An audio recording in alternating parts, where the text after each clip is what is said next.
Michael Patrick Shields is on the air.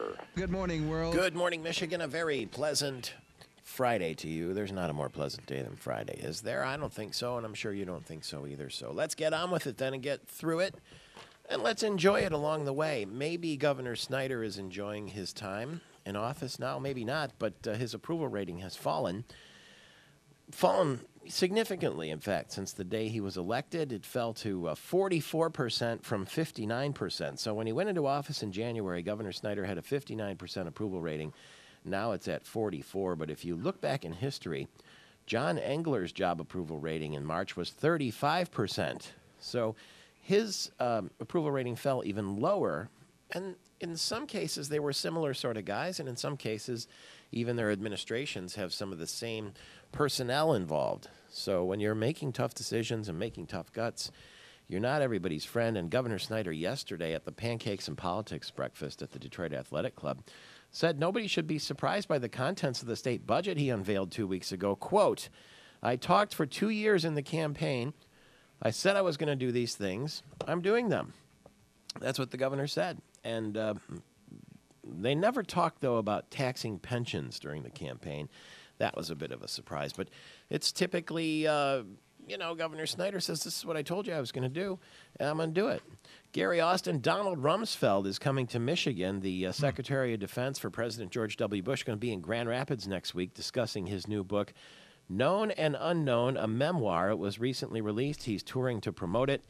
And you'll remember he served in Gerald Ford's administration, and he is going to be on stage at the Gerald Ford Museum with historian Richard Norton Smith. Stephen Ford, the president's son, is also going to be at the event. It's an invitation-only program on March 7th at 7 p.m., and we'll talk with Donald Rumsfeld on this program, the Secretary of Defense for George W. Bush, in and around that visit. Well, that's terrific. Donald Rumsfeld. Talk about a guy who had a front row seat at some very pivotal points. Very divisive in US character, isn't he, really? Well, he was at a time when, all the Gulf War business, when all of this stuff in the Mideast really erupted and we saw our military deeply involved. Head of the class, instructing all of that, guiding the way for so many of our troops was Donald Rumsfeld. So I'm sure he has many interesting stories to tell.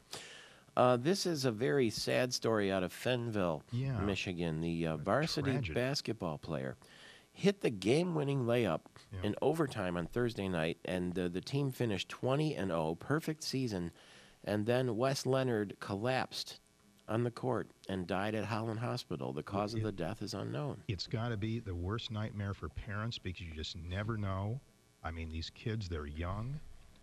You just don't think of someone that young having a physical problem. But every now and again, this kind of story makes the news. And what a tragedy. An autopsy is going to be done today, and then we're going to know exactly, presumably have a better idea as to how this tragedy happened. The shock to the community, and Leonard's mother, Jocelyn Leonard, is the vocal music director at Fenville Middle School and at the high school there.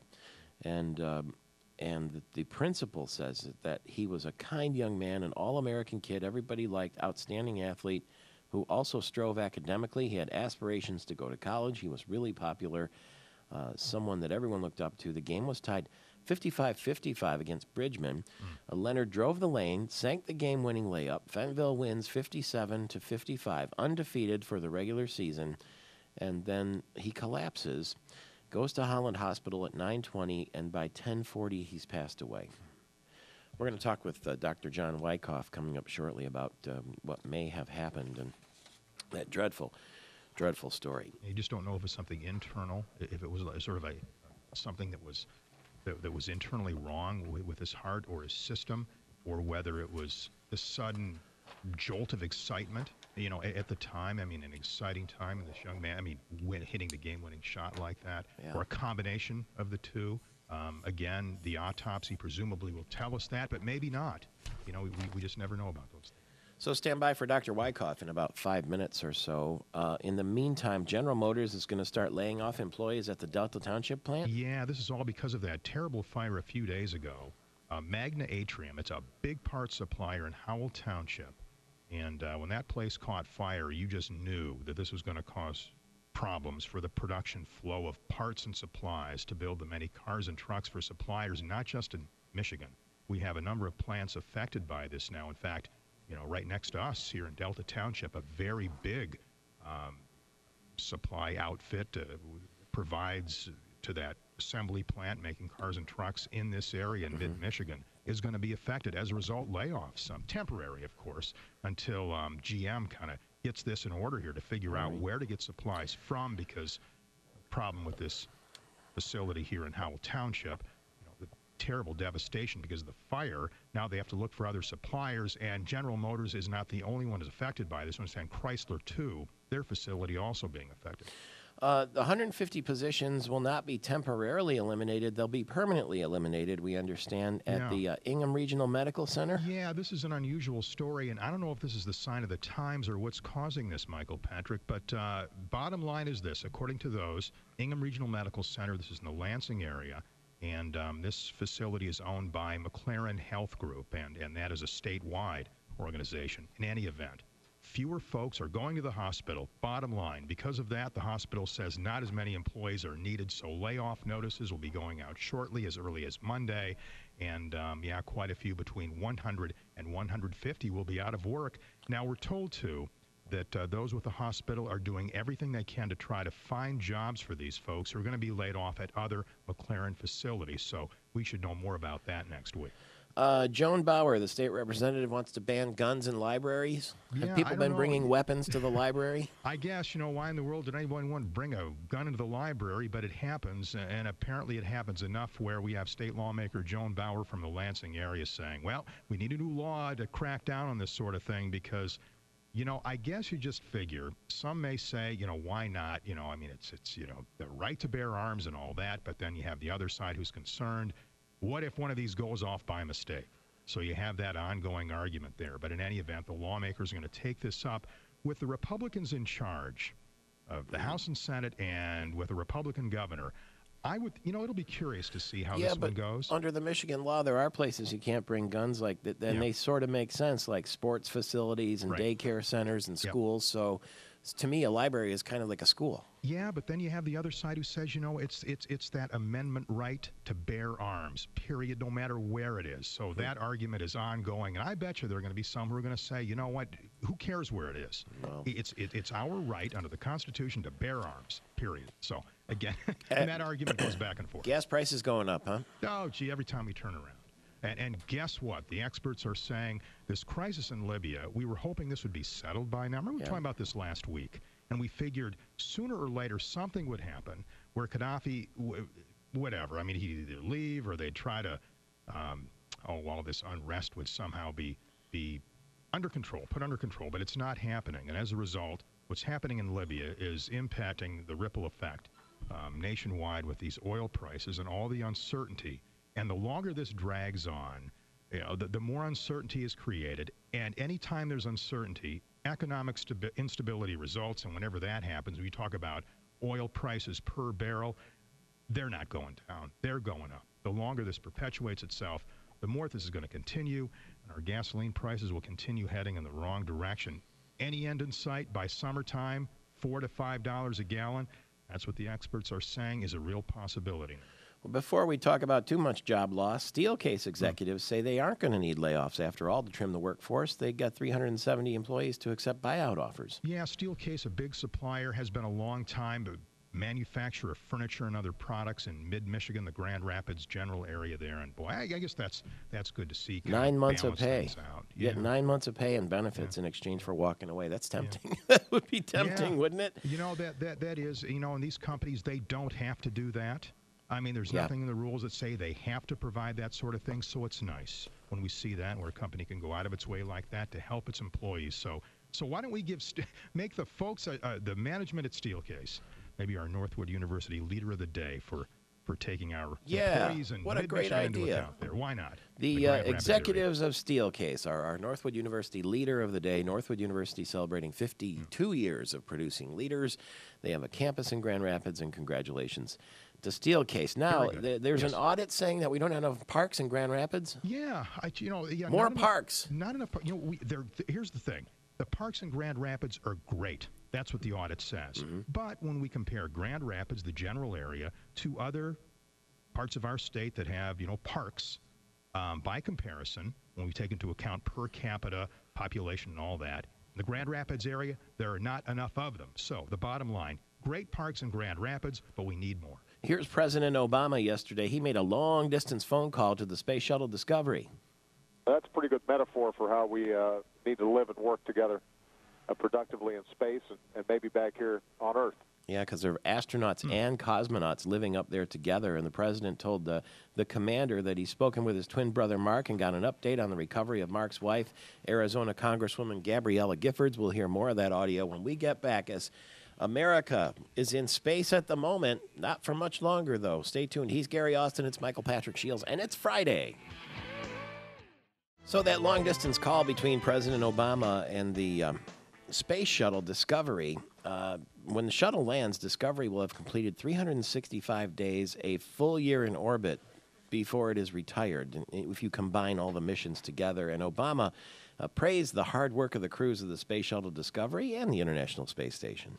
You are setting such a great example with your dedication, your courage, your commitment to exploration. And the Discovery commander, Steve Lindsay, answered the president, saying, by the way, they just learned their little vacation up there. Their mission was extended by another day. We think that when we land, Discovery will have flown in space for 365 days, so for a whole year, which is pretty incredible for a vehicle. Is that why they're extending the trip? I don't know. But if the Discovery lands while we're on the air next week, we'll be sure to cover it live. We try to always get the launches and the landings on the air because there aren't that many left, only a couple for the American space program in terms of manned space flight. Speaking of stars, George Clooney is coming back to Michigan. He's filming The Ides of March. That's going to start next week in southeast Michigan, apparently in Ann Arbor and Detroit. If you're looking for George Clooney, you'll remember he was here at Detroit Metro Airport back in 2009 when he made the movie Up in the Air. And what was it, Sarah Hubbard, that ran into George Clooney somewhere? I think it was when she was with the Detroit Regional Chamber of Commerce. So that was her big celebrity moment. Wait a minute. Ryan Gosling, Marissa Tomei is one of the co-stars. Is she coming? And Philip Seymour Hoffman are among the co-stars. Doesn't say whether Marissa Tomei is coming. We have to move the operations to Ann Arbor next week if it's true. Stay tuned for that. 31 applications, by the way, from projects seeking Michigan's film tax credits are pending. The total now all the way up to 37. One of those projects is HBO's show Hung, which submitted an application back in January, and that's all sort of in doubt now as the governor's budget proposal trims back the amounts of tax rebate money for the movie makers. Multi-client lobbying firm Kelly Cawthorn has announced that former State Representative Mark Corriveau has joined the firm. Of counsel capacity. He's in that Kelly Cawthorn, co-founded, of course, by the former Attorney General Frank Kelly and Dennis Cawthorn. Congratulations to him on the new gig. And Attorney General Bill Schuette announced Michigan has joined New York in filing an amicus brief to defend the state regulations intended to protect the Great Lakes from invasive species transported in the ballast water of ocean-going vessels. The Dow gained 191 yesterday, really? Fantastic. And the S&P was up 23, the NASDAQ up 51 yesterday. But the cost of flying is going up. Air travel is getting more expensive as the rising cost of oil causes them to charge more, just like you're putting gas in your pump in the car. Same thing goes for the airplanes. Describing himself as a football fan, President Obama has urged the NFL and the Players Association to work it out. The NFL is a $9 billion industry, and there's no reason why the two sides can't resolve a conflict. That's what the president says, and nobody wants to miss any NFL games next year, but we talked to Brian Rooney yesterday. He's on the board of the Pittsburgh Steelers, living here in Michigan, and he says he thinks we're going to lose half the season next year. Not a very rosy, optimistic outlook there, but he's always been very candid with us when he's been on the radio, and he lives in the Ann Arbor area.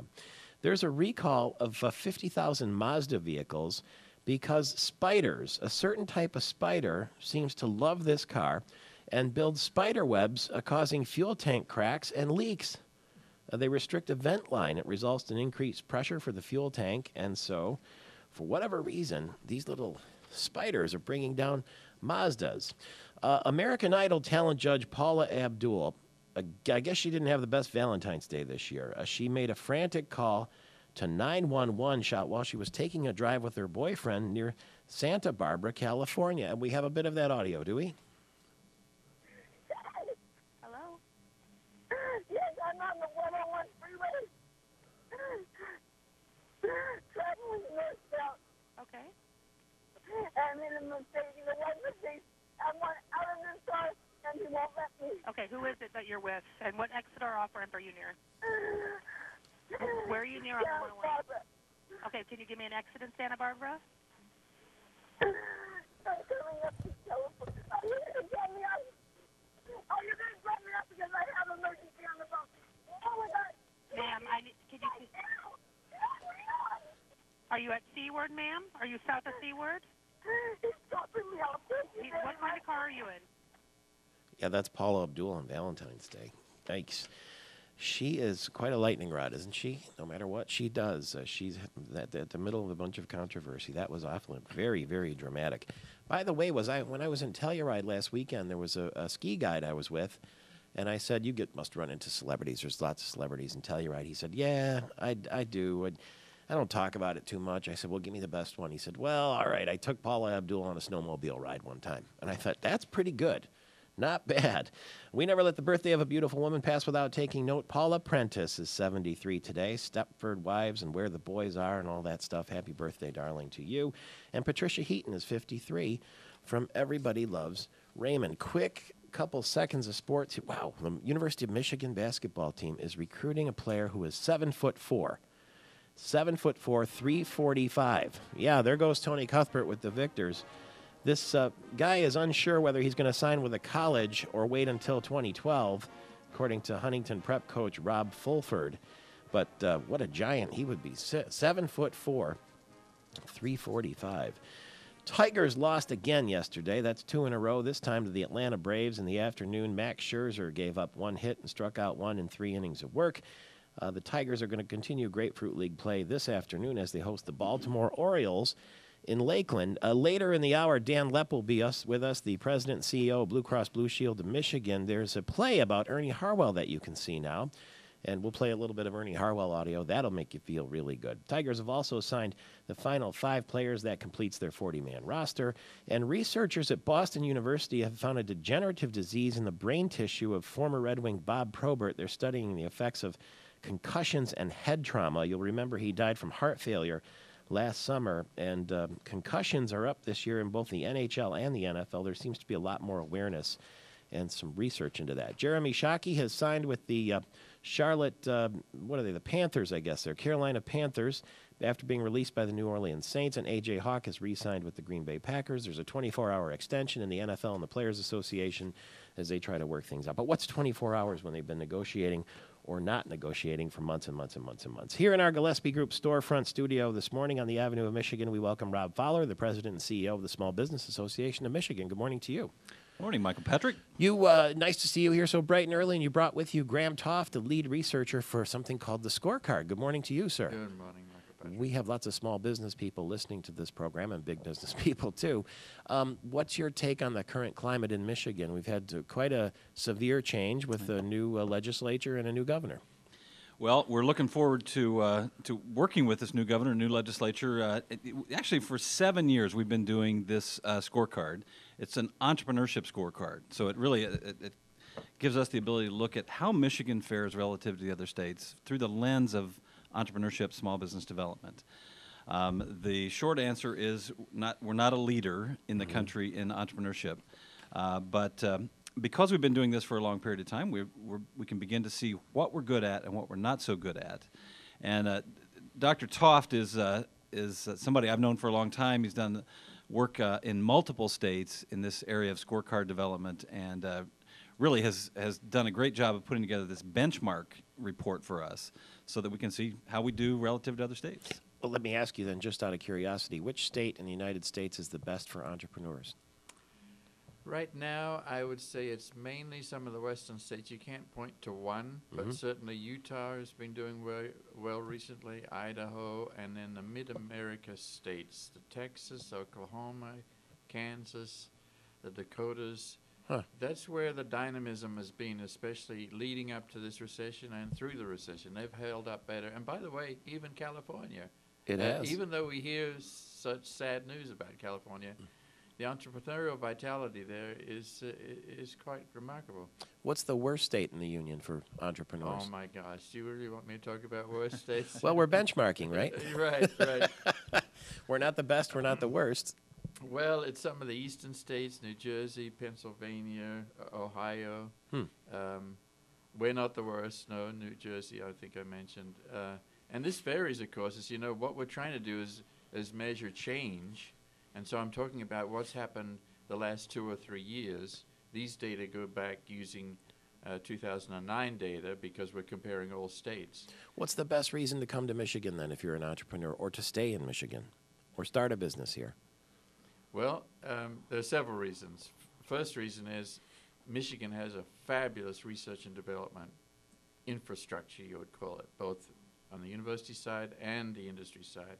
Secondly, Michigan has a fabulous technical workforce, both preparation of scientists, engineers, technologists, and manufacturing, high-skilled workers, and high-skilled service workers. So you've got a fabulous base there to work in. And don't forget, Michigan has quite a quality of life. We also include quality of life in this index. For those who like the seasons, there's still a lot to be gained from living in the sense of place that many people talk about. Yeah. And what would be a reason somebody shouldn't start a business in Michigan? Well, there are several drawbacks right Yeah. now. There's obviously, when we do this analysis, we look at what are the factors affecting entrepreneurial development. And you can't overlook, number one, business climate.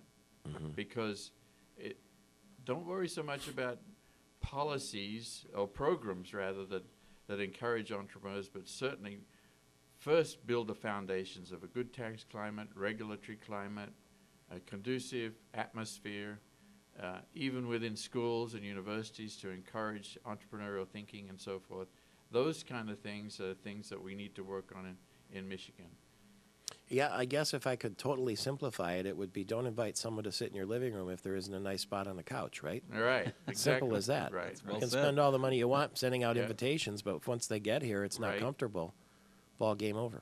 Is this study accessible anywhere online? It is. It's at our website, www.sbam.org. And it actually provides rankings, so it ranks us relative to other states in 122 different metrics.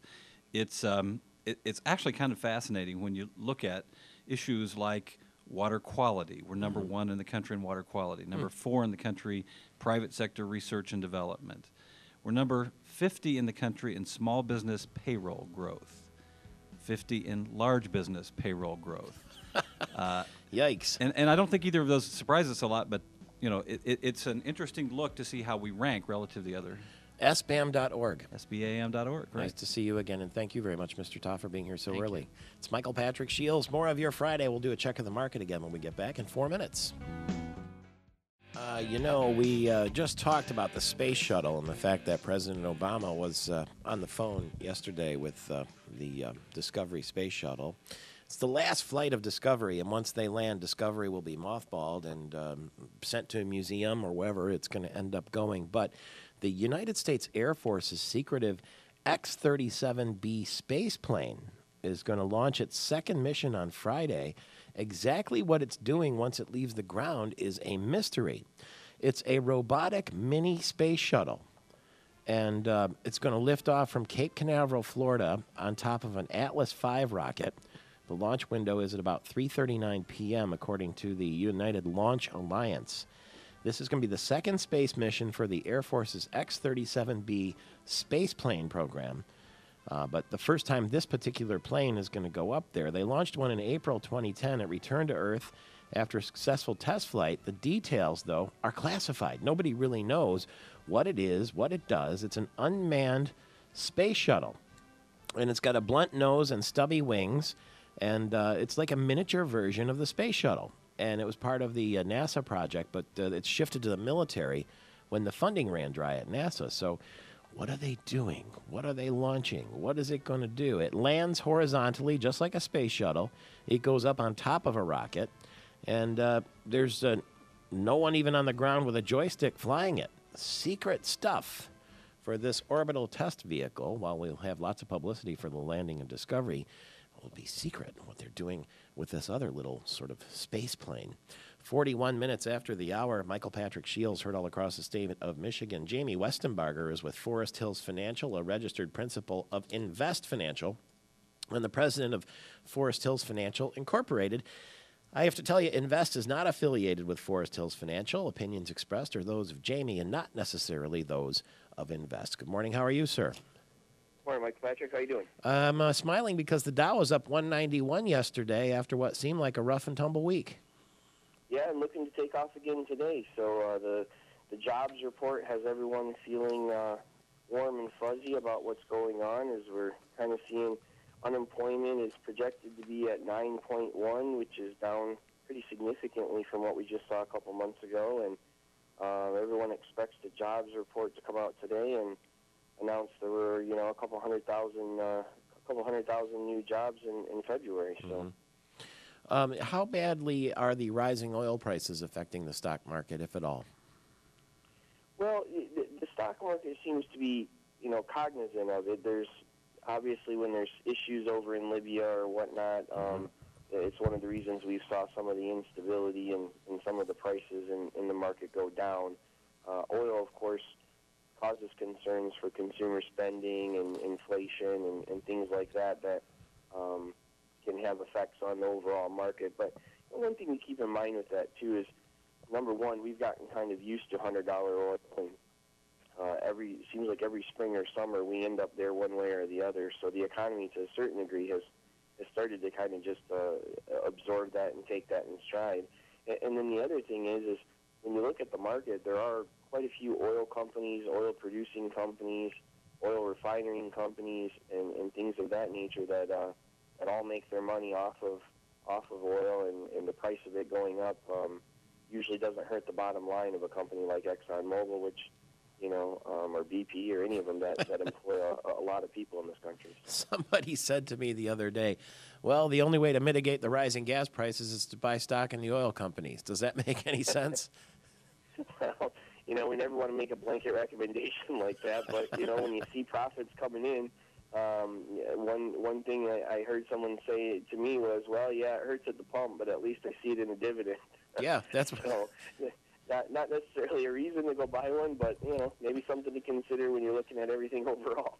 Well, we'll consider ringing you, of course, when we need financial advice. That's Jamie Westenbarger with Forest Hills Financial.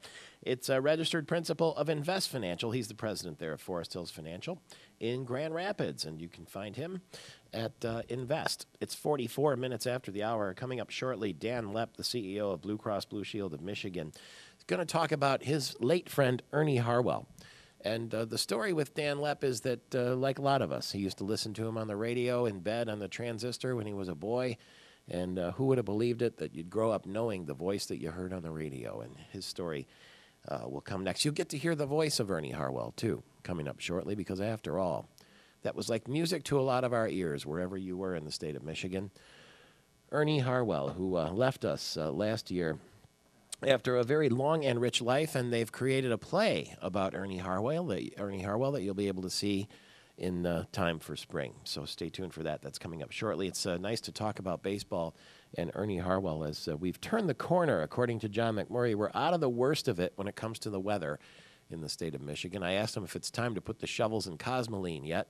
No. He said there could be another snowstorm or two, but basically we're out of the worst of it.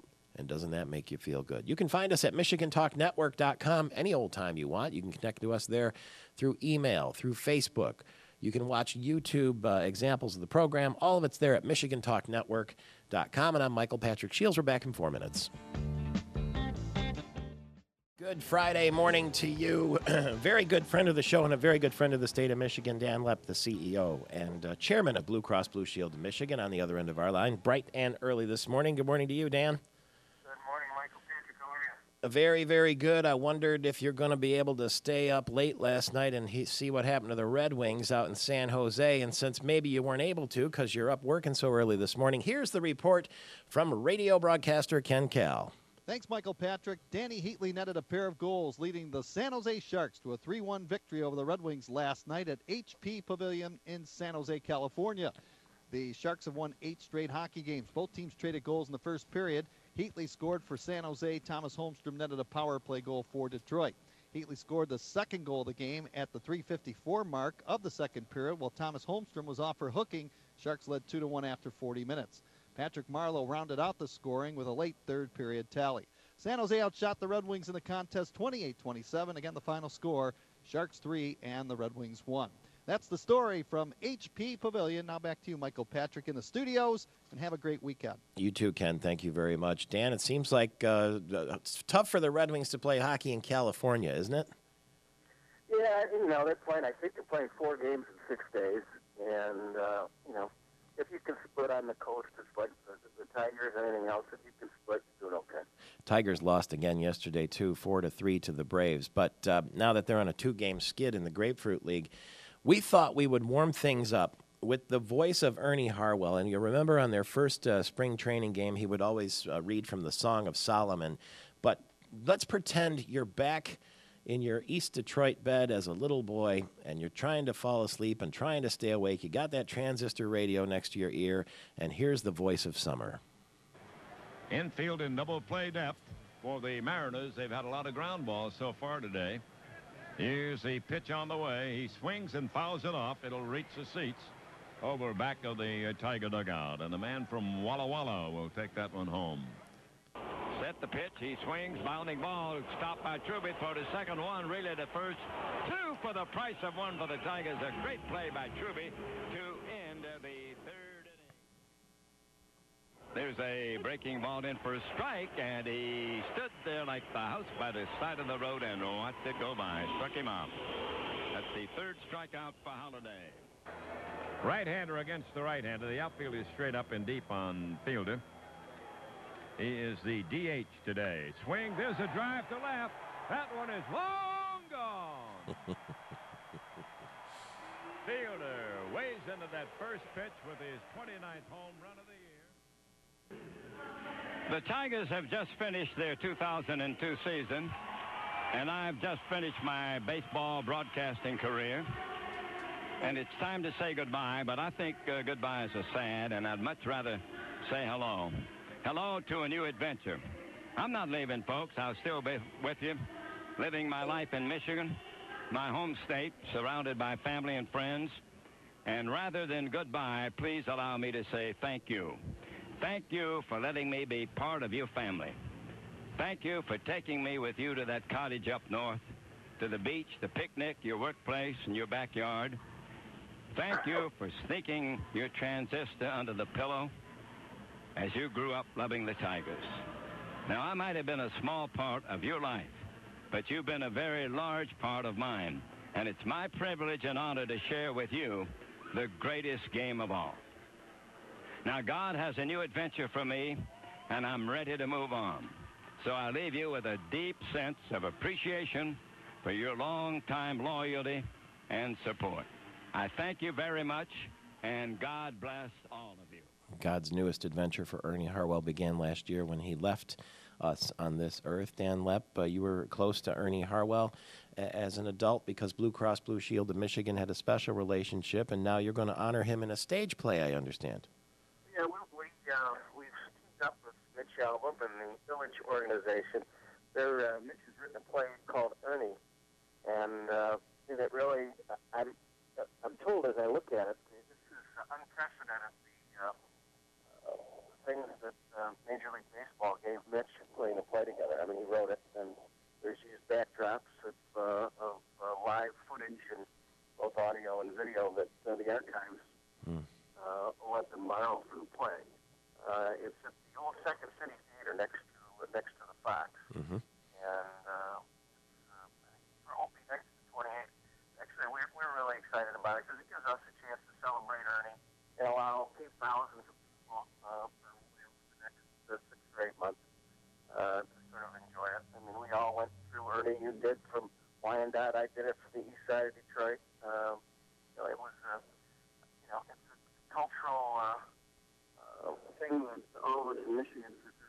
years we're able to experience.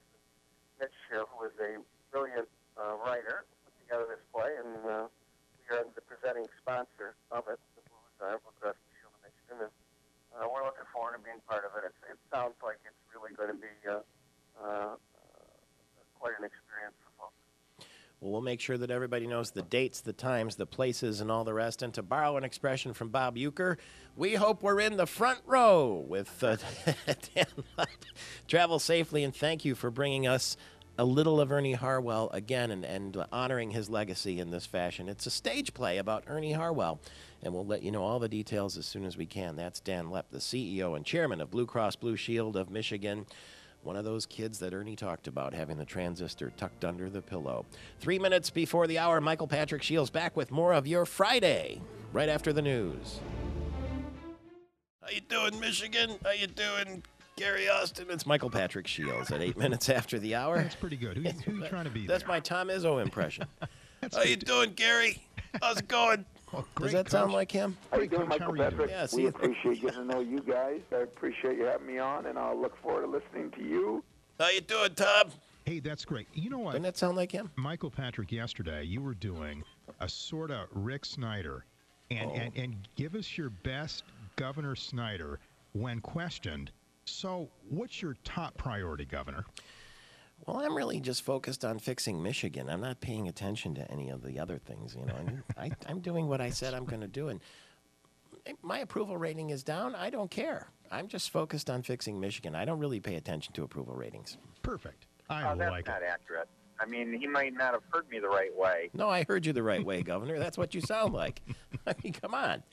That's great. You know, yeah. Here, there's a little. Amanda says that the governor sounds like Jiminy Cricket. Like Jiminy Cricket. She claims it. So we'll get Tony Cuthbert to hoop up some Jiminy Cricket. But she thinks that. Do you not think that Governor Snyder sounds like Jiminy Cricket, or vice versa? She's mad that I've said this now. She's sitting down. She's saying, "Oh, someone's going to audit my taxes now because you made fun of that." What do you think? I do not think that the governor sounds. Oh, I dreamed it. You imagine. How you doing, Amanda? I said that. I think it's adorable because when the governor gets really excited, he gets, you know, when you ask him an offbeat kind of question, you could hear it in his voice. He gets really, really excited. He does. And it just kind of reminds you of something from your childhood. I don't really sound like Jiminy Cricket. I'm just focused on fixing Michigan. I don't even know what Jiminy Cricket is. I'm so focused. Isn't that what he says? I don't know if he mentioned Jiminy Cricket in his... No, not in the state of the state as far as I could check. But I didn't hear Jiminy Cricket mentioned there. There's something I'm not happy about, Gary Austin, that I want to you know, they say that, there's chauvinism and sexism and all that sort of thing. And so I'm looking at this Free Press story, and the headline is, George Clooney's Ides of March to film locally next week. Oh. Because George Clooney's going to be filming in Michigan, in Ann Arbor, and Detroit. Yeah. And no, he's not coaching. He's not shooting at the University of Michigan. He's shooting in Ann Arbor. Tony gets all excited there. He wants to play the Michigan fight He just likes song. hitting buttons down. So this big headline, right? George Clooney, who was here, he shot up in the air at Metro Airport, and he's coming back to Ann Arbor and Southeast. He's shooting Ides of March. That's the headline, right? Yeah. Then if you read way down to the bottom of the story, it says this movie, Ides of March, that he's shooting. In the last line, it says, Marissa Tomei is among the co-stars. Yeah. Now, why isn't it Marissa Tomei filming locally? That's how I think it should be. So you think that should be the headline, and George Clooney should be at the bottom of the story? Don't you? Well, yeah. We're talking about Marissa Tomei. Yeah. She won the Academy Award. I would think she ought to be moved up at least a little higher in the importance stack there. When Not it the comes last to line. priority George in that Clooney. story. I mean, what if it were the other way around? You know, women would say, oh, my God, George Clooney. They'd get all excited about that. Maybe the part she has is I don't not care. significant enough I like, to qualify her higher. I like all of her parts. Let's put it that way. 11 minutes after the hour, Let's Michael move on. Patrick Shields. You know what's there are 50,000 Mazdas being recalled for one of the strangest recalls I've ever heard. And George Volman, the Automotive Insider, is with us, Gary, for his reaction to this. Now, he's seen it all. He's been in the auto business. He's worked for Cadillac. He's worked for General Motors. He has owned a Ford dealership. He's done consulting. George, you've seen it all, right? Yeah, I think so, except I have never seen a transition from Jiminy Cricket, the Spiders. Yeah, with Marissa Tomei in between. Yeah, unbelievable. It's spiders that they're recalling these 50,000 Mazdas. What can a little tiny spider do to a big automobile? Well, what's funny is because this has happened to Ford automobiles as well. These spiders get into this valve, okay, and they basically clog it up. Now, what happens is the valve is checked every single time the car is turned on because it's part of the emission system. In the Ford case, what we would see is a check engine light would come on, our emissions light, and we would scan it, and then we would go back in and fix it. But because it was something that was not a defect in the car, we'd have to charge the customer because it wasn't a warranty claim.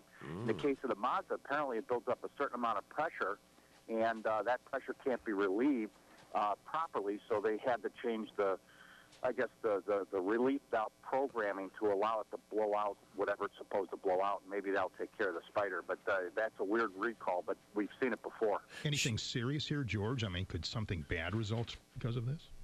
Well, in the case of Mazda, they're taking the, they don't want to take the chance that the extra pressure may cause a leak, okay? Because fuel leak is a major issue. In the case of the what we saw with the Fords, no, there was really no performance problems or anything like that. Because it's an emissions issue. It's not so much a performance issue. Hey, George, we got to ask you, too, this Magnum Atrium International fire, Howell Township, big deal, huh? This is a big parts supplier, and this is having quite the impact on those who build cars and trucks for a living, we understand. That's correct. And as a matter of fact, I mean, that was the, typical supplier, just-in-time, Tier 1, right down the street, in effect, from the Delta plant. And because they get those dashboards just in time to cut the inventory costs, it's going to affect production almost immediately. So where else do the auto companies go then to get these parts that Magnum had been making? Well, what happens is Magnum probably has a redundancy where they can make them, but oftentimes, and my father was involved with Cadillac in terms of expediting, oftentimes to keep the assembly lines rolling, they'll fly the parts in, and that could happen. They could end up flying dashboards into Capital City Airport. You never know. I mean, but they have a contingency plan for that. Hey, so does that mean from now on in the Mazda vehicles we're going to have a little light with a spider on it? That would be pretty cool, like a Spider-Man light. It certainly would. Yeah, I mean that would do it all. Why do the spiders like these cars? That's the tricky part. And there's something about these vehicles the spiders seem to love, right? Yeah, there you go. I don't know what it is. Watch out for the Spider-Man, says George Volman. TheAutomotiveInsider.com is where you can find him. Now, the question, Gary, of does Governor Snyder sound like Jiminy Cricket? Amanda Wall, because it all started with my Tom Izzo impression. How you doing, Amanda? I just want to go on record saying that this is a compliment. I love Jiminy Cricket. It was a good part of my childhood. So, let's compare, Gary. Jiminy Cricket. All right. You see, it's just like I told you. Wishes can come true if you believe in them with all your heart. See? And the best part is, you'll never run out of wishes. Now, the governor has said, you see, I'm doing exactly what I said I was going to do when I got elected. Yesterday, that's not accurate. I mean, he might not have heard me the right way. Well, we all heard you the right way in the campaign when you said you were going to do this, that, and whatever. So the approval rating, Gary, has fallen. Yeah. And they asked him yesterday at the Pancakes and Politics breakfast at the Detroit Athletic Club, well, what do you think about this? Your approval rating has fallen down from 59% to 44%. And he said, quote, I talked for 2 years in the campaign. I said I was going to do these things, and I'm doing them. Here's what he sounds like. That's not accurate. You see, it's just like I told you. Yeah, just like I told you. That's very good. Well, we should say that on Fridays we get a little silly around here. So that's our excuse. All right, there it is. See, it's just like he told you. I'm coming to you for bail money if I need it this weekend. It's just like state trooper's going to pull you over any minute now. As soon as you get in the car, Colonel Etchu is going to be after you herself and pull you right over and put you into Governor Jiminy Cricket jail. A serious matter. Paul Long, the president and CEO of the Michigan Catholic Conference, is on the other end of our line. How you doing, Paul? Good morning, Michael Patrick. There's some movement in the legislature this week having to do with partial birth abortion. I think it was Senator Rick Jones who was involved in that. And the controversy was that I guess they didn't really want him to bring that up now because they were so focused on the economy. Can you give us a sort of a minute and a half primer on exactly what's happening? Sure. the bill, Senate Bill 160, sponsored by Senator Arlen Meekoff, who's the majority floor leader in the Senate, would ban the practice of partial birth abortion in the state, put into state law what is already in federal law. And Senator Jones is the chairman of the Judiciary Committee, feels very strongly that we need to keep, that his committee, he needs to keep moving and keep bringing up issues that need to be addressed. And so he had a hearing on Tuesday. There was testimony taken, and the committee voted to send it to the floor for a full vote by the Senate. If it's in federal law, why do we need it in state law? Well, there are a lot of issues in federal law that are also duplicated in state law. Issues like civil rights laws, issues of various and sundry laws that we have. And the problem is that the crime and drug laws. The problem is that without a state law, the Michigan Attorney General or a county prosecutor would be unable to prosecute anyone who performs this pretty gruesome act. So, case in point, this week the president, through the Justice Department, announced that they would no longer enforce the federal or defend the Federal Defense of Marriage Act. If the federal administration is going to selectively enforce federal laws, then at the state level, we need to have laws here that to help protect people. This is going to go right down party lines, isn't it? No, this has been passed 4 times in the last 15 years in the Michigan legislature, and each time it's passed with broad bipartisan support. In upwards of 75% of the populace, when polled, supports banning this procedure. What about the governor? This isn't a partisan issue. This is an issue where people come down across party lines, across ideological lines, to say that this just isn't the right thing to do. Do you know where the governor stands? The governor said he's pro-life. He had an op-ed piece in the Grand Rapids Press earlier this week that talked about the fact that he was pro-life. Okay, now he's going to get to... We would hope that he would sign it. He's going to get to put his name on the line if that's exactly how he is, and we'll be watching closely, and so will Paul Long, the president and CEO of the Michigan Catholic Conference, on this Friday morning. It's Michael Patrick Shields. Whiskey in the Jar by the Blackthorn Band, a great Irish band that you can see this weekend at the Brookshire. And Nikki Hale, last year you came with us to see I did. Blackthorn. It's a dinner show. It starts, doors open at 6, and the band goes on at 8:30. The Boys, as we call them. And it's it is at the Brookshire. wonderful. It's wonderful. I had never been to a show like that, and I thoroughly enjoyed it. Isn't that terrific? It is. And I was loving hearing this. I'm like, oh, I know this song Yeah, now. you do. Whiskey in the Jar. And Terry Carroll is with us, too. Good morning to you, sir. Good morning, Michael. Since Blackthorn is playing Saturday night, this is a great Michigan-based Irish band. They're playing at the Brookshire Golf Club with dinner, and the show is at 8:30. And I'll be there, and a bunch of my Mafia friends will be there, you know, the Irish mob. We're getting ready for our live St. Patrick's Day broadcast from Ireland, brought to you by Tullymore on March 17th, Thursday. So we're going to get all ramped up for that at Blackthorn. And I came across this poem because I've been talking about Blackthorn on the air, and somebody sent me, I don't want to say who it is, okay, for their own protection. But they sent me this, and it reads like this. And Nikki Hale, our world correspondent, you can confirm or deny, and so can you, Terry Carroll. A real woman is a man's best friend. She will never stand him up and never let him down. She will reassure him when he feels insecure and comfort him after a bad day. She'll inspire him to do the things he thought he never could do, to live without fear and forget regret. She'll enable him to express his deepest emotions and give in to his most intimate desires. She'll make sure he always feels as though he's the most handsome man in the room and enable him to be the most confident, sexy, seductive, invincible man. Wait a minute. I'm thinking of whiskey. Whiskey does all that, not women. Never mind. Oh, what a letdown. Here's Blackthorn with Whiskey in the Jar. Stand and deliver for you, Arabelle the saber. We're shrieking and like fall the daddy-o, like fall the daddy-o, there's whiskey in the jar. Whiskey in the Jar at 25 minutes after the hour. Now, because, Nikki, where are you from originally? Originally, Yes. I was born in Hereford, England. Hereford, England. And Terry Carroll, yourself? County Clare. County Clare. That's where we'll be broadcasting from, Yes, in fact. indeed. Very I know near it, the I know it. Shannon Airport there. I want to read, I got an email from Ben Wright yesterday. Oh, you did? The former CBS golf analyst. He's an Englishman, okay? And I wanted to see if you could translate this for me, okay? If either of you can tell me what the hell he's talking about in this email, I'm going to read it to you. Ireland upset England in a one-day World Cup match yesterday in Bangalore. Ireland is only an associate member of the International Cricket Council, and as such is one of the minnows the ICC want to exclude from competition. Kevin O'Brien, whose older brother Neil is a county player in England and whose father Brendan played for Ireland, was watching his son, the Irish hero.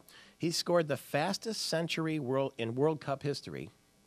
And as Ireland has chased England, the total of 327 runs and prevailed in the 50-over match, a phenomenal performance against an England team that had just beaten Australia to win the Ashes on Australian turf.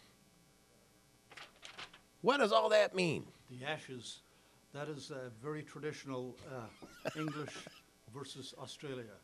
And In the cricket. Ashes are right, exactly. It's like it's like the Ryder Cup. Okay. Of cricket. Now you're in my language. Indeed, exactly, and that's precisely what it is. So it's. What's and a the cen- Ashes has been Australia for the last number of years because they've beaten England. What's a century? Century, that's a score in cricket. Oh, right. The fastest century in World Cup history. And it's interesting because just as a comment on cricket, it's an English game, and obviously it would spread to the colonies, India, and et cetera, but. The Irish consider that an English game, so it wasn't that broadly accepted, if you will, like hurling or Irish football or something like that. But in the last generation, shall we say, it's gotten more acceptability, and some of the old traditional attitudes have kind of been eroded a wee bit. So this is a major upset. Oh, indeed. Oh, absolutely. Anytime we can beat the English, it's Hey. Well, now it depends. It depends. We have to be careful here in the colonies. We have to be a bit more neutral, Michael. No, nonsense. Indeed. So I guess to translate, that's like the Americans beating the English in football. No, that would be like England beating America in an American football game. True. With helmets and like armored chess. That kind of Okay, football. gotcha. Do you like Super Bowl type of thing? Yeah, Yes, that kind of there you go. football. Someone told me soccer is like Irish dancing with a ball.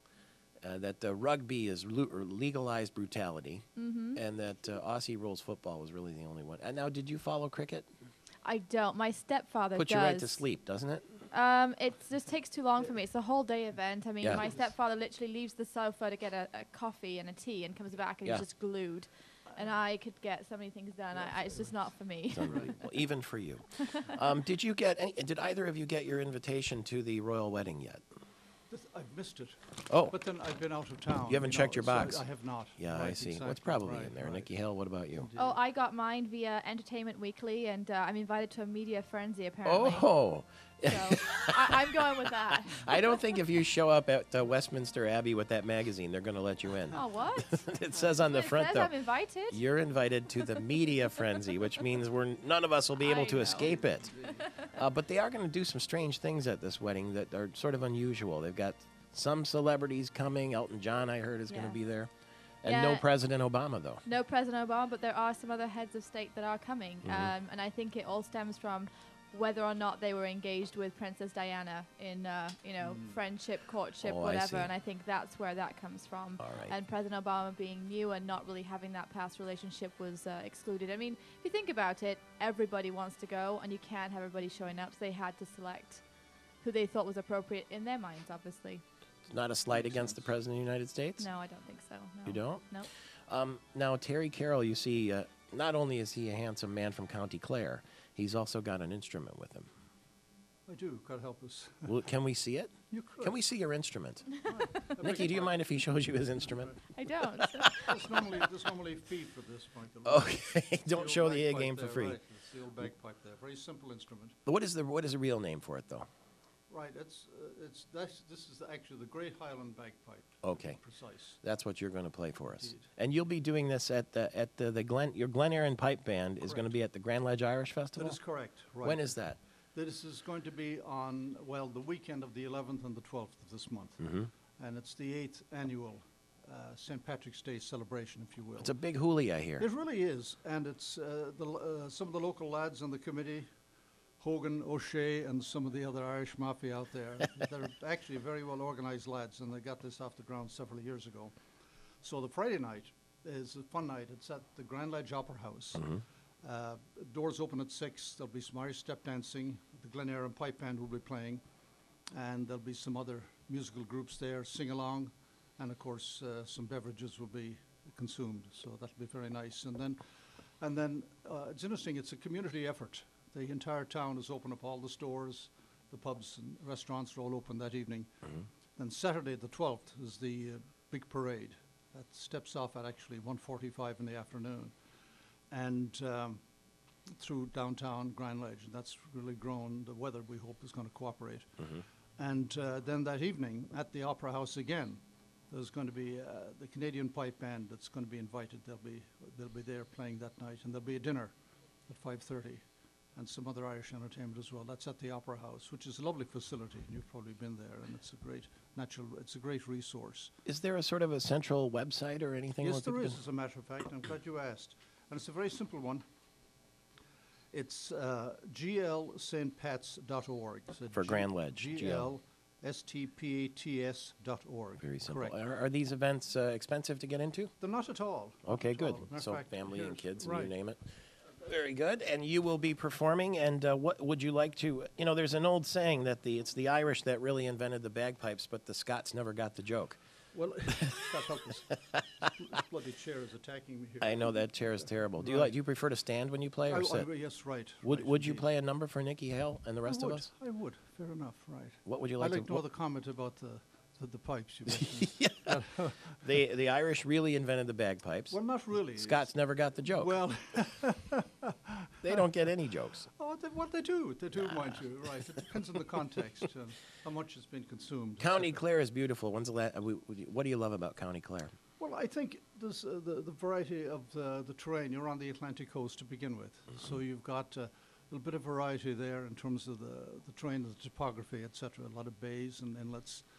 Some lovely golf courses, obviously Lahinch, Doonbeg, naturally, but some of the others, some lovely old castles there, of course. That's Shannon Airport is in County Clare, Makes too. it easy. It is, yes. There's a song, it's a long, long way from Clare to here. Indeed. Not really, though. It's only about like a 7-hour flight from Kennedy. Not even that. It's about 5 hours. 5. Coming back, it's a little longer. Yeah, it's uphill. It's against the wind. Against the wind. What would you play for us then? Just a brief tune here. Actually, what it is, I'll have a slow air for a couple of parts, and then it's a tune. Did you see the movie Waking Ned Devine? I sure did. The very last scene, they're in the pub singing. It's a tune called "The Parting Glass." Of all the money that e'er I've spent, I have spent it in good company. And of all the harm that e'er I've done, alas, it was to none but me. Right? Absolutely right. The bloody thing cooperates here. And all.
So lift with me the parting glass. Good night and joy be with you all, is how it ends. Thank you very much. There's the song right there, in fact, by Blackthorn. Thank you to Terry Carroll, and congratulate the Holy Water. The Holy Water's in the corner over there in the whiskey bottle. And congratulations on your promotion at PNC Bank, world correspondent Nicky Hale. Thank you. All the best, and happy St. Patrick's Day in advance. Let's get the weekend started. What do you say? I like the idea. Why don't you just, turn over and call in and say, you know what? I'm a little under the weather today. I think I'm going to stay home and get my weekend started. It's the first Friday of March. Oh, you got to go in? Well, maybe you could knock off at lunchtime. Just say, I think I've got some outside of the office appointments today. I got to go. I'll see you later. And then just don't come back. Or maybe leave a book open and put a pen and leave your little lamplight on at your desk, and so they'll say, oh, he must just be down in the loo, or the water closet, if you will, or the men's room, or the powder room, and they'll say he's coming back. I'm sure of it. Or get yourself a drop phone. You know what a drop phone is? It's like a cell phone that you don't really have any attachment to, so spies use them so that they can leave them at any time, no problem. There's nothing on it. Get a fake phone with no battery in it and put it on your desk in your cube. And they'll say, Shirley, there's his BlackBerry. And take off for the weekend. Go to the movies. That's a really good escape. No one will find you there.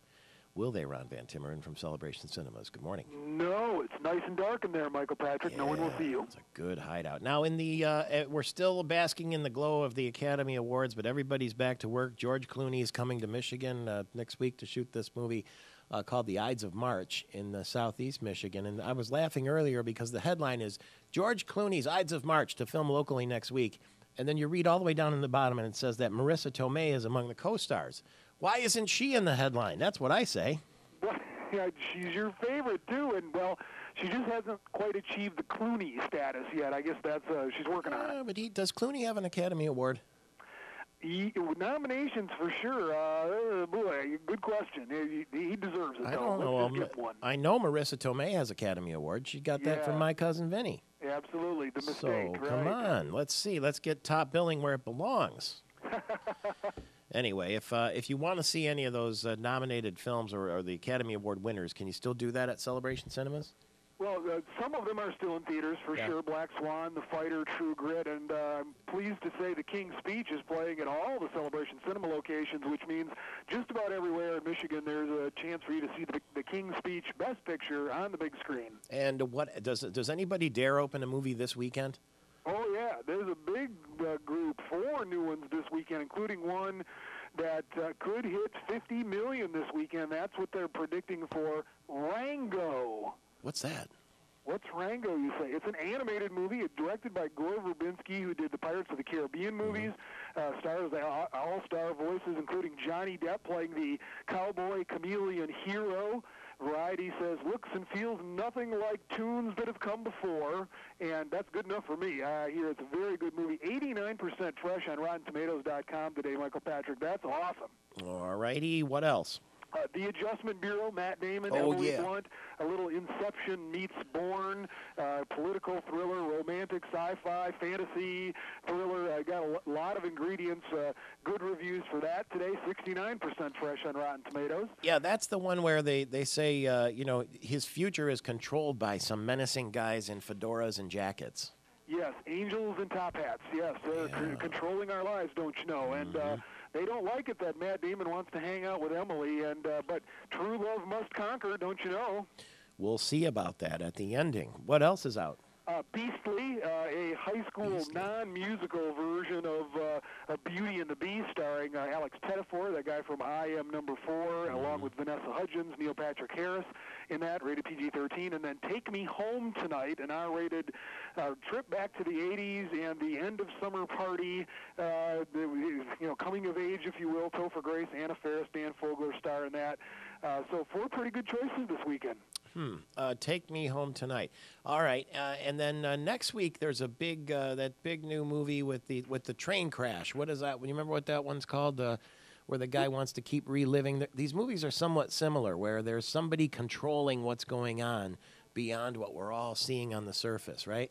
Yeah, well, we got Aliens in theaters next week, Battle Los Angeles, Mars and Eve's Mom, Red Riding Hood. I don't know if I heard that description quite right. I forget. I've been seeing trailers like crazy. In fact, they were running a trailer during the Academy Award where this guy keeps getting put on the train, and the train is going to explode.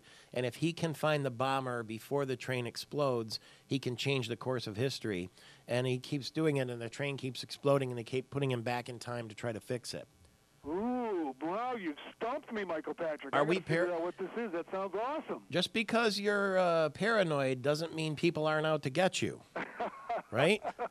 I'm quite sure they are. That's what they say. Well, Ron Van Timmeren. Hey, see you at the movies. See you at the movies, too. It sounds like a lot of fun this weekend. And who knows? We have a bunch of movies which have applied to work in Michigan. They're seeking the film tax credit. 31 applications last week. So the total is now 37. One of them is HBO's project called Hung, and they submitted an application in January. Will they shoot here or will they go elsewhere? It all depends, I guess, on what happens. But that uncertainty could be scaring away movie projects. That's what you heard from Jeff Daniels, and he ought to know. He's been in all sorts of Hollywood movies, and he lives right here in Chelsea, Michigan. It was nice to talk with him earlier this week.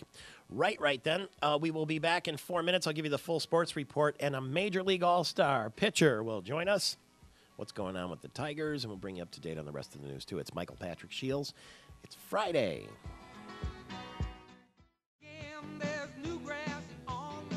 Well, put me in, coach. Put me in center field, right? I don't care. Put me anywhere. Put me on the hill where Larry Sorensen spent all of those years playing for 7 major league teams and came out of the University of Michigan and was really an all-star and then went on to become a broadcaster for the Detroit Tigers and ESPN. And he's on the other end of our line in Grand Rapids this morning. Good morning, Larry. Good morning, Michael Patrick. Actually, I'm down in North Carolina at the moment. What are you doing in? Just to move to a house and enjoying some warmer weather. Ooh, is it a Carolina blue sky day? It is, as a matter of fact. There's one cloud in sight that I see, so it looks like it's going to be a beauty down here, probably about 66, 67 today. Which city are you in? Winston-Salem, as a matter of fact. Winston-Salem. Now, is that where was Bull Durham, the team and the movie and all that? That was from Carolina, wasn't it? In Durham, North Carolina, yes. As a matter, that was where they shot the movie, a lot of it, and that team is still going. They love their baseball in Carolina, don't they? Oh, absolutely they do, and they have a minor league baseball team in Winston-Salem. It's a White Sox High A affiliate, so I'll get to some of the Dash games this summer and maybe even broadcast a couple of them, so it should be fun. Oh, no kidding. The Tigers lost yesterday. They were on quite a win streak there. Should we care about the wins and losses in the Grapefruit League? No, it's very early. You know, the last week or so is when you really, last week to 10 days is when you start tuning up. You're seeing all the kids. You're seeing our kids face their kids from the 5th inning on, basically. The Tigers have some prospects they're very excited about, and Jim Leland's taking a long look at them, especially on the pitching staff. But the team is pretty well set. There aren't too many decisions to be made. Yeah, they signed the final 5 players to complete the 40-man roster: Alex Avila, Brennan Bosch, Austin Jackson, Don Kelly, and Ryan Perry. So looks like we're ready to go. Well, see, those are really pretty easy signs because in the end, when it comes time to have to sign them, they have to take what the team says they're going to take. Oh, because they don't have arbitration. The team has an idea what they want to do. The players obviously have a different idea. But in the long run, they have to take what the team offers. Because they're still a year away from arbitration then, eh? Yes. All right. Well, it's getting closer and closer, and we're looking forward to opening day. It's a month away yet, and a lot of action between now and then, and we'll keep in close touch. Doesn't look like baseball season up there, though, does it? No, but, we can all dream, can't we, once in a while? Well, it's warm down this way. It's been 85. Mark is down in spring training. They start on physicals on Monday and start their first workout on Tuesday. But he said it was 85. He's getting plenty of golf in down there and getting ready for the season, too. That's your son, Mark Sorensen, who pitched for Michigan State. He's in the Tiger farm system with the Lakeland Tigers, right? Correct. All right. And hopefully he'll be in Erie, which is AA this year. Best of luck to him and you, and we'll talk again soon. Sounds good, Michael Patrick. Have a good weekend. The guy pitched in the All-Star game, Larry Sorensen. The Red Wings were in action last night in San Jose, California, and radio broadcaster Ken Cal was there. Thanks, Michael Patrick. Danny Heatley netted a pair of goals, leading the San Jose Sharks to a 3-1 victory over the Red Wings last night at HP Pavilion in San Jose, California. The Sharks have won 8 straight hockey games. Both teams traded goals in the first period. Heatley scored for San Jose. Thomas Holmstrom netted a power play goal for Detroit. Heatley scored the second goal of the game at the 3:54 mark of the second period, while Thomas Holmstrom was off for hooking. Sharks led 2-1 after 40 minutes. Patrick Marleau rounded out the scoring with a late third period tally. San Jose outshot the Red Wings in the contest 28-27. Again, the final score, Sharks 3 and the Red Wings 1. That's the story from HP Pavilion. Now back to you, Michael Patrick, in the studios, and have a great weekend. 5 minutes before the hour. Thank you, Ken. You have a nice weekend, too. The researchers at Boston University found a degenerative disease in the brain tissue of former Red Wing Bob Probert, who passed away of heart failure last summer. They're trying to figure out if there's some connection between head trauma and what happened to him. And they're paying lots of attention these days to concussions in the NHL and in the NFL. The University of Detroit Mercy is in Milwaukee to tip off against Valparaiso in the Horizon League Tournament quarterfinals. I spent some time at the U of D, so I pass that along to you in the way of a public service. The Players Association and the NFL have agreed to a 24-hour extension of the collective bargaining agreement. That was supposed to expire at midnight last night, but hey, they're going to give it another day, and maybe that's a good sign, because if they're 24 hours can make a difference, maybe we'll have NFL next year. A.J. Hawk, if they do have NFL, will play for the Packers, and Jeremy Shockey is going to play for the Carolina Panthers. For some reason, New Orleans let him go. Spencer Levine posted a 3 under 67 in windy conditions yesterday to take the lead during the suspended first round of the Honda Classic. That's at PGA National Resort in Palm Beach Gardens. And the University of Michigan recruiting a 7'4" center who weighs 345 pounds. And Michigan coach John Beilein went to Huntington, West Virginia Monday, pretty close to his town, to see if he can get this deal done. We'll have to see about that, though. Wow, he'd be giant in the Big Ten, wouldn't he? Good luck to Michigan and Michigan State this weekend. They're playing on Saturday in Ann Arbor, the close of the Big Ten season, and then the Big Ten tournament next weekend. Television viewers, thanks for being with us. It's been a heck of a week on this program. Be back Monday morning with you. Radio listeners, stay where you are. There's another hour of this coming your way on this Pure Michigan Friday morning as we steam into the weekend. My name is Michael Patrick Shields.